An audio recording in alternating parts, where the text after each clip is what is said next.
Welcome to NTD News, I'm Paul Graney. Here are today's top stories. Iran fires more than a dozen missiles aimed at US troops stationed in Iraq. Retaliation was expected, but did it hit its target? US President Donald Trump and international world leaders condemn the Iranian attack. A plane bound for Ukraine's capital crashes in Iran. Ukraine suspends service of all flights over Iranian airspace. And Senate Republicans say they have enough votes to push forward the impeachment trial of President Trump.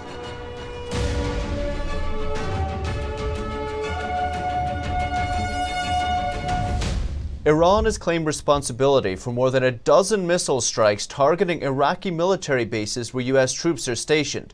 No loss of life has yet been reported. The Islamic Revolutionary Guard Corps of Iran announced via state-run television that it carried out a missile attack. It said in the early hours of Wednesday that more than a dozen ground-to-ground missiles were fired at 2 U.S. bases. The attack was later confirmed by the Pentagon. The missiles hit 2 Iraqi military bases hosting U.S. military and coalition personnel, one in Erbil and one in Al-Assad. In 2018, President Trump visited troops at the Al-Assad Air Base. 3 hours after Iran's Revolutionary Guards announced its attack, he wrote on Twitter, "All is well. Assessment of casualties and damages taking place now. So far, so good. There are no casualties reported." Iran's Revolutionary Guard Corps referred to the attack as Operation Martyr Soleimani. Iranian General Qasem Soleimani was killed in a U.S. drone airstrike on Friday. The Pentagon said in a statement that the bases had been on high alert for a possible Iranian attack. The Iranian regime's leader said on Wednesday that Iran gave the U.S. a slap in the face, referring to the missile attack. Around the time of the attack, a representative of the regime posted Iran's flag on Twitter, mirroring President Trump, who tweeted an image of the American flag on Friday, following the airstrike on Soleimani. Iran's defense minister on Wednesday acknowledged that U.S. forces would have been prepared for the retaliatory attack, which reduced their impact. Following the attack, President Trump said he will impose punishing sanctions on Iran. In response to Iran's missile attack on U.S. forces in Iraq on Wednesday, President Trump announced new economic penalties for Iran, effective immediately. These powerful sanctions will remain until Iran changes its behavior. The president said Iran appears to be standing down, which he called a good thing for the world. He added that peace and stability cannot prevail in the Middle East amid Iran perpetuating violence. The civilized world must send a clear and unified message to the Iranian regime. Your campaign of terror, murder, mayhem will not be tolerated any longer. Trump also announced he will be asking NATO to become much more involved in the Middle East process and reiterated that the U.S. no longer needs Middle Eastern oil. He emphasized the lethal force of the U.S. military, but added that we do not want to use it, instead calling American military and economic strength the best deterrent. World leaders have also responded to Iran's attack.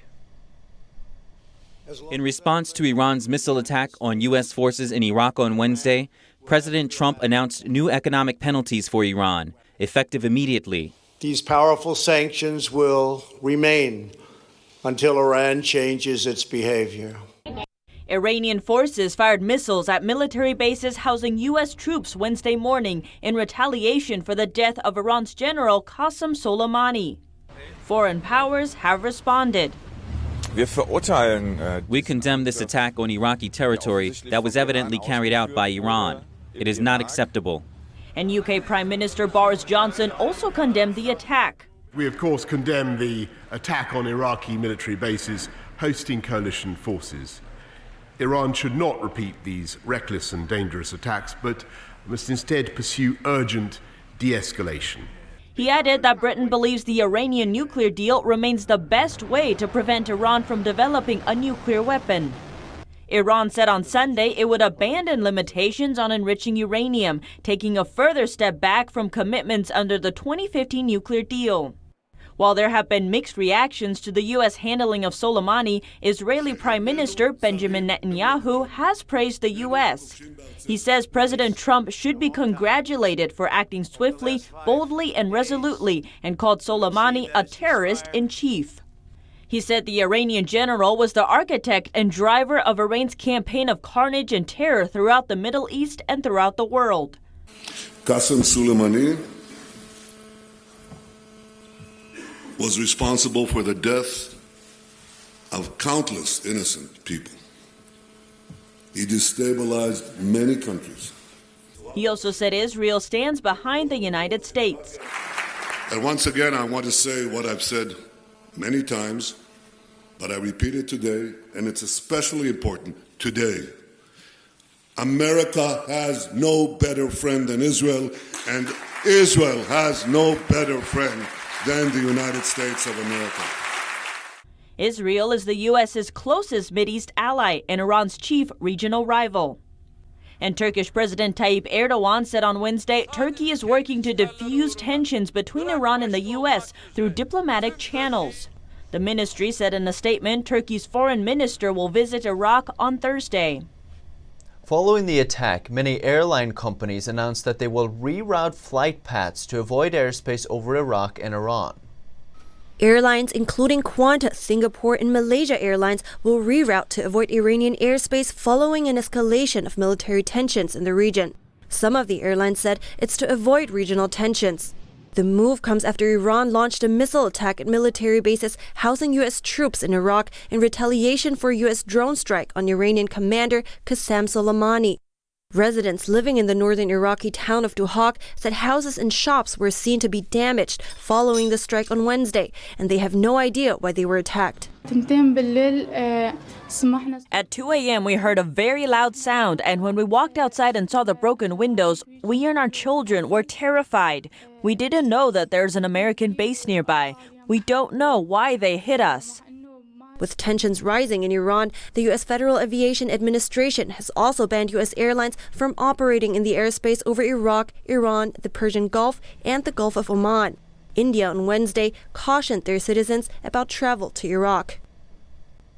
All passengers aboard a Ukrainian airliner were killed today when the plane crashed shortly after takeoff.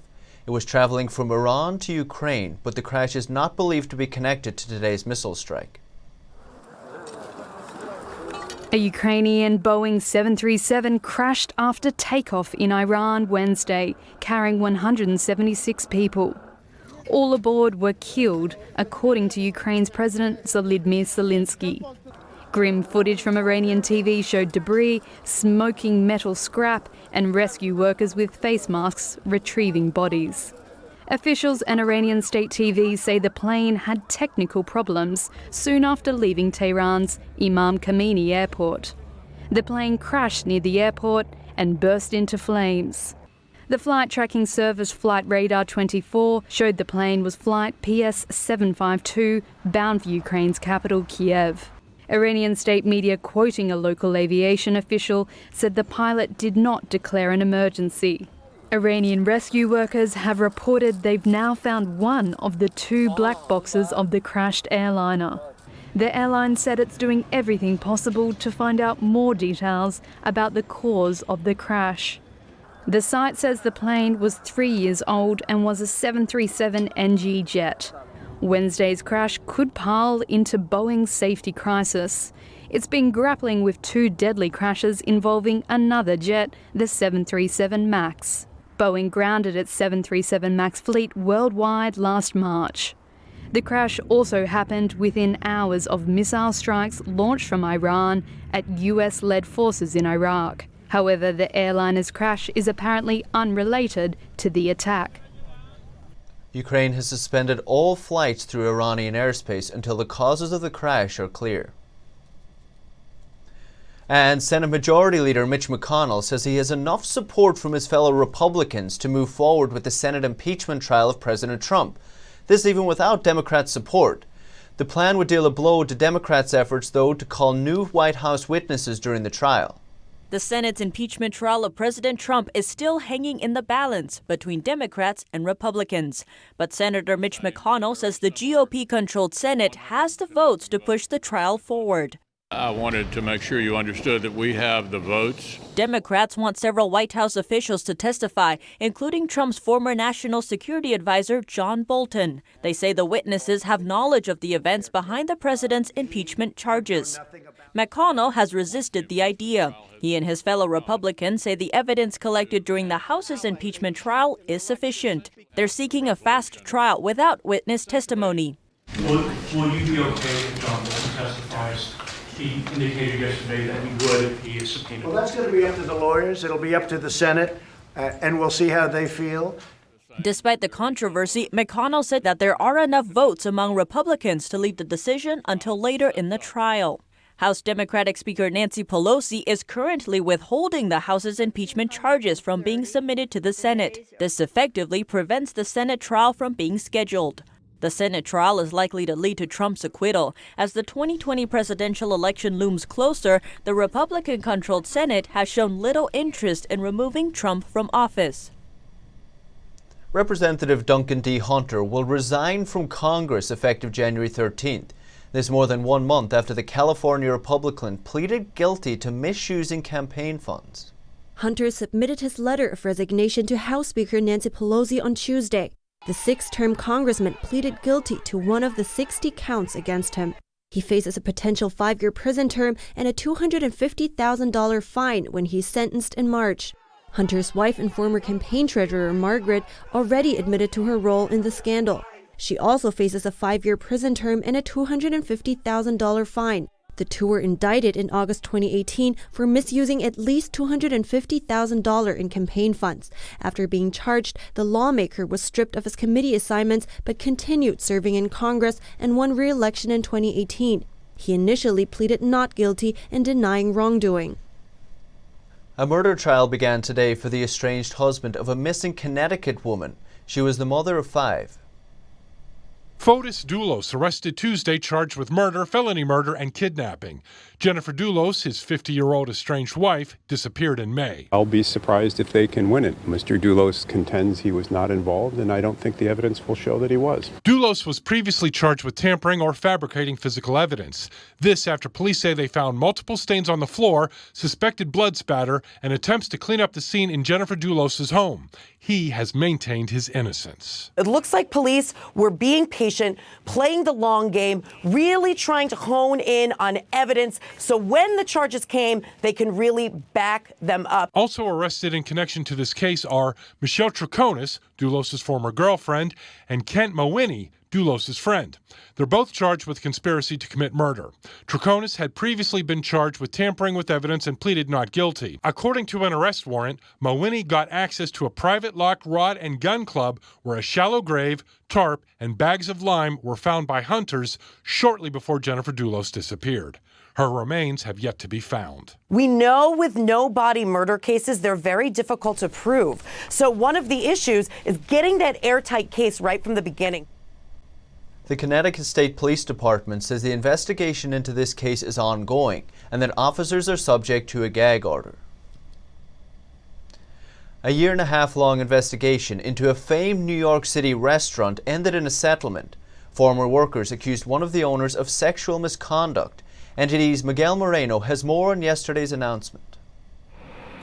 The Spotted Pig, a restaurant famed for its frequenting celebrities and notorious for allegations of sexual misconduct. On Tuesday, New York's Attorney General announced that a settlement was reached, a win for 11 former employees. Women have been the keepers of your dirty little secrets. Luckily, that silence has now ended. Owner Kenneth Friedman has agreed to pay them $240,000. He was accused of inappropriately touching his employees, making sexual advances, and pressuring them into sending him nude photos. Natalie Sable said she came forward with others as the Me Too movement snowballed. When I was fired in 2015, I really felt that I had no recourse, that no one would listen to just me. And it's been pretty incredible that it's resulted in this way. So we're here at the Spotted Pig in Manhattan. As part of the settlement, Friedman has agreed to step down as operator of the business. However, he will be keeping his shares in the company. But for the next decade, he is required to share 20% of all of his profits earned at the restaurant with the victims. Friedman was not criminally charged. In a statement obtained by food and dining newsletter Eater, he also said that he didn't agree with all of the allegations, but he apologized for harm he did cause. He added that he hopes that former employees will find some comfort in his stepping down. Miguel Moreno, NTD News, New York. And coming up next, Australia's Prime Minister makes a plea to his country's people to help speed up the recovery from months-long wildfire devastation.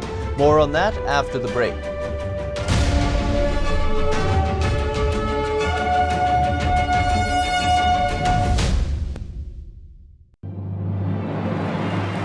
I think it's absolutely fantastic. I don't know how you would not enjoy this. It's like a painting coming to life. I laughed, I cried, I was so touched. The scenes, the sets, the costumes. The dancing, the choreographing, the music, everything was just spectacular. There's no words for it. It's just heavenly. This was the best ever.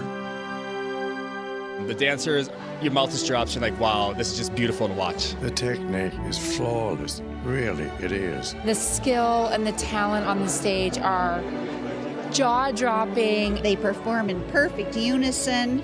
They're just stunning. The actual ambiance of the background, there was always the beautiful landscape and it was so colorful. I find the music amazing. The orchestra, the instruments, it was really brilliant. So moving and so powerful and uplifting.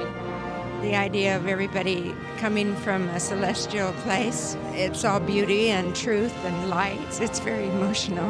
It gives me inspiration. True blessing to be here and witness it all. If somebody wants to know about China, there's nothing better than seeing Shenyang. Shenyang is definitely something you cannot describe. It's something you have to see to believe. It's a must-see. And I would recommend this to all my friends. Don't wait. Get your tickets now.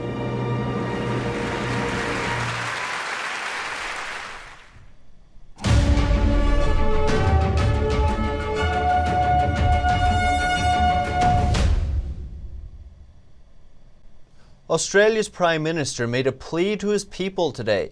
He asked Australians to make cash donations to help support the recovery effort from destruction left by wildfires. He said the generosity of those that have already donated was incredible. So you guys have all come down from Brisbane, have you? The Australian Prime Minister Scott Morrison met with defence personnel on Kangaroo Island on Wednesday. Parts of the island have been devastated by bushfires. The Prime Minister said offers of support have been pouring in from around the world. The support that Australians are receiving from around the world is just very heartwarming, and we thank them for that, and there's been lots of offers of very practical support. He also thanked fellow Australians for their generosity and support so far, but he had a plea to make.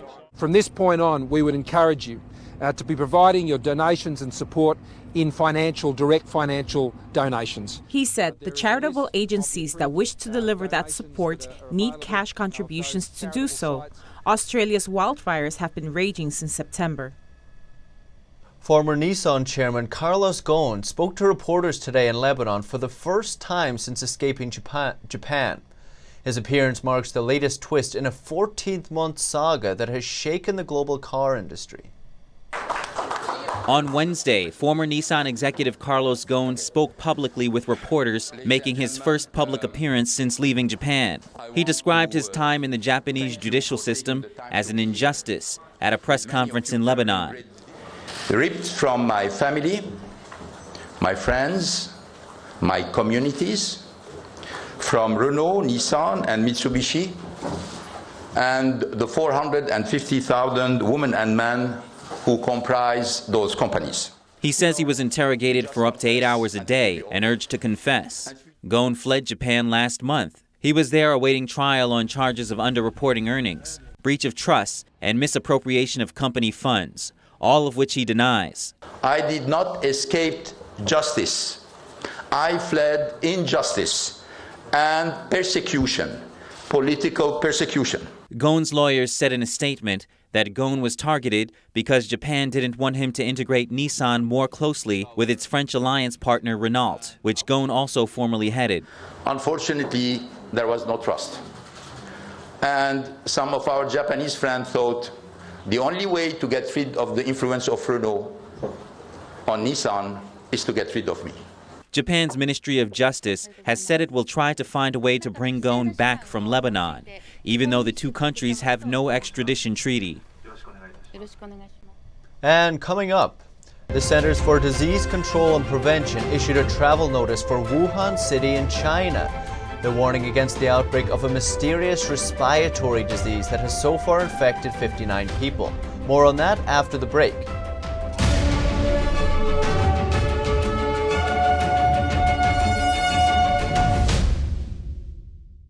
We are being censored.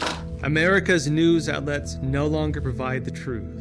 90% of news outlets in the United States are controlled by 6 corporations. They're not out to tell you the truth of what's happening. They're out to tell you the picture of the world that they represent.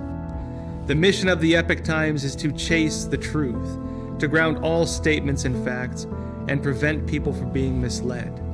The Epoch Times is independent. We're not controlled by any special interests, and we never will be. The Epoch Times is a non-partisan media. That means we don't stand for any political party.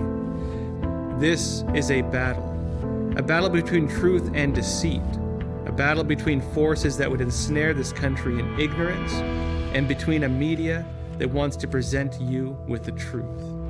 Subscribe today and join the Americans who are seeking truth and tradition. We'd love to have you on board.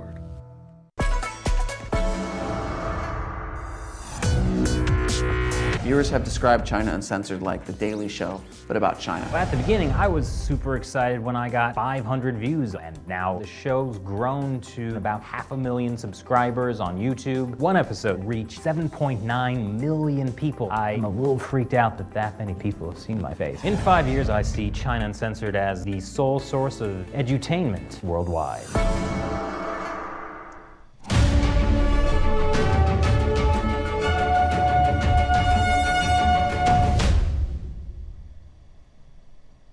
The Centers for Disease Control and Prevention, or CDC, is warning travelers to the Chinese city of Wuhan. It's concerned about a cluster of puzzling pneumonia cases with an unknown origin. The CDC said a seafood market is connected to the mystery outbreak. That market also sells chickens, bats, squirrels, and other wild animals. The market has been closed since January 1st for cleaning and disinfection. The cause and transmission mode aren't yet known, and the CDC says it will update its warning notice when more information becomes available. It also urged travelers to be cautious regarding any possible interactions with sick patients who have traveled to Wuhan. And in Hong Kong, vendors are almost sold out of face masks that were used during the SARS outbreak. But because of pro-democracy protests in the city, the government is still trying to make face masks illegal. As of Tuesday, authorities have identified 30 cases in Hong Kong, of which 13 have been discharged so far. The Department of Health said it would step up its response to the mystery disease from Wuhan, China. Local media reported that supplies of the N95 mask, widely used during the SARS outbreak in Hong Kong, are running low, with some retailers doubling prices of dwindling stocks. The SARS outbreak originated in China in 2003 and killed nearly 300 people in Hong Kong. At the time, the Chinese regime tried to cover up the problem, and today it's fanning fears about this new illness. Hong Kong's chief executive Carrie Lam tried to quell fears, stressing that there's no confirmation the cases in Hong Kong are linked to Wuhan. Here, I would like to point it out clearly that there have been no cases of respiratory virus related to Wuhan and Hong Kong so far. But last week, Lam urged any travelers who develop respiratory symptoms to wear surgical masks. Meanwhile, Hong Kong is preparing for a legal showdown over the government's ban on protesters wearing face masks. The city's Court of Appeal is set to reassess the case on Thursday, after it was ruled unconstitutional in November. Confirmed cases in Hong Kong have risen to 38 as of today. Among them, 21 patients have been discharged. And the Chinese Communist regime is banning foreign teaching materials in all public primary and secondary schools. This includes textbooks and classic novels. Experts say the move is aimed at cultivating nationalism and tightening ideological control across the country. The Chinese Ministry of Education published the ban on Tuesday, forbidding the use of foreign textbooks and novels. The guideline states that classrooms must use materials that insist on the guiding principles of Marxism and reflect the Chinese style. There's only one exception to the rule: senior high school students that offer joint classes with foreign education institutions. Books and materials that discuss ideas like national sovereignty and religion will be written and distributed directly to schools. The move comes after Beijing updated a code of ethics for journalists in December. The code calls on reporters to uphold the Communist Party's authority. After the Tiananmen Square protests 30 years ago, the regime launched a patriotic education campaign nationwide to instill national pride and build a generation of future communists loyal to the country's leadership. Amid ongoing pro-democracy protests in Hong Kong, China's communist regime is accelerating the campaign through indoctrination starting from a very young age. And coming up next, companies showcase the latest car technologies at a Vegas trade show. More on that after the break.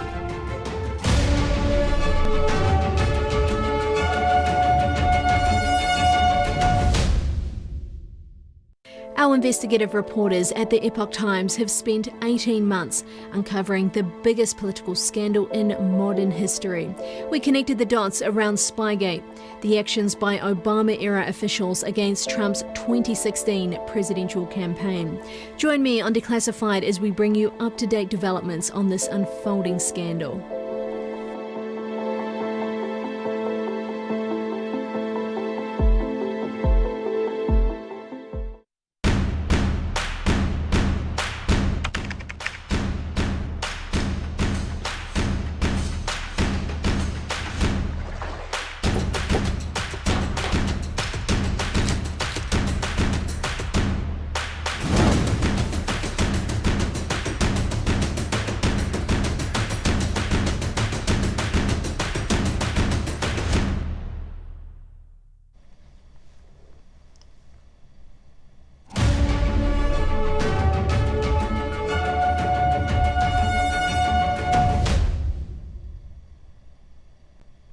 Burger King's Meatless Impossible Whopper is a smash success for the restaurant, and now it's targeting the first meal of the day. The chain is set to test a meatless breakfast sandwich in 5 markets later this month. The Impossible Croissantwich has eggs and cheese on a croissant. This coupled with a plant-based sausage patty from Impossible Foods. Burger King says the meatless menu options have been key to bringing in younger customers. Likewise, Dunkin' Donuts began offering a similar meatless breakfast option in November with a sausage patty made by Beyond Meat. And from flying cars to cars that can recognize you by your breathing and heartbeat, big players are showcasing the latest technologies at a Vegas trade show. Bionic scale-like flaps, no steering wheels, and a control unit that projects menu selections onto your palms. Mercedes-Benz unveiled its concept car at CES, the world's leading consumer electronics trading show in Vegas. It's a piece of philosophy made tangible, which is, I think it's really cool. This car is designed based on the movie Avatar. It does not have a steering wheel, but features a control unit that the company says can recognize drivers by their heartbeat and breathing. One of its most striking features is the 33 bionic flaps that can move independently. This car can also move sideways like a crab by about 30 degrees. Hyundai unveiled its electric flying car concept, joining the race for flying cars to ease urban congestion. By point-to-point air travel, we can reduce travel time drastically by averting ground traffic congestion. Also, we will be able to fly on demand. This aircraft is designed to fly on trips of up to 60 miles per hour. Hyundai will partner with ride-hailing company Uber. Their plan is to develop air taxis together, with Hyundai producing the flying cars and Uber providing airspace support services. We're not an aircraft manufacturing company, and we have no intention of becoming one. At the show, Sony provided a surprise by unveiling a technology-packed electric car. I believe the next megatrend will be mobility. As vehicles become more connected, autonomous, shared, and electric in the coming years. The concept car Vision S features technology to 3D map its surroundings. Sensors within the car recognize people and objects inside. Sony says the car uses 360-degree sensors to help avoid risk on the road, even at night and in poor weather. CES will be open until January 10th. Thanks for tuning in. I'm Paul Graney.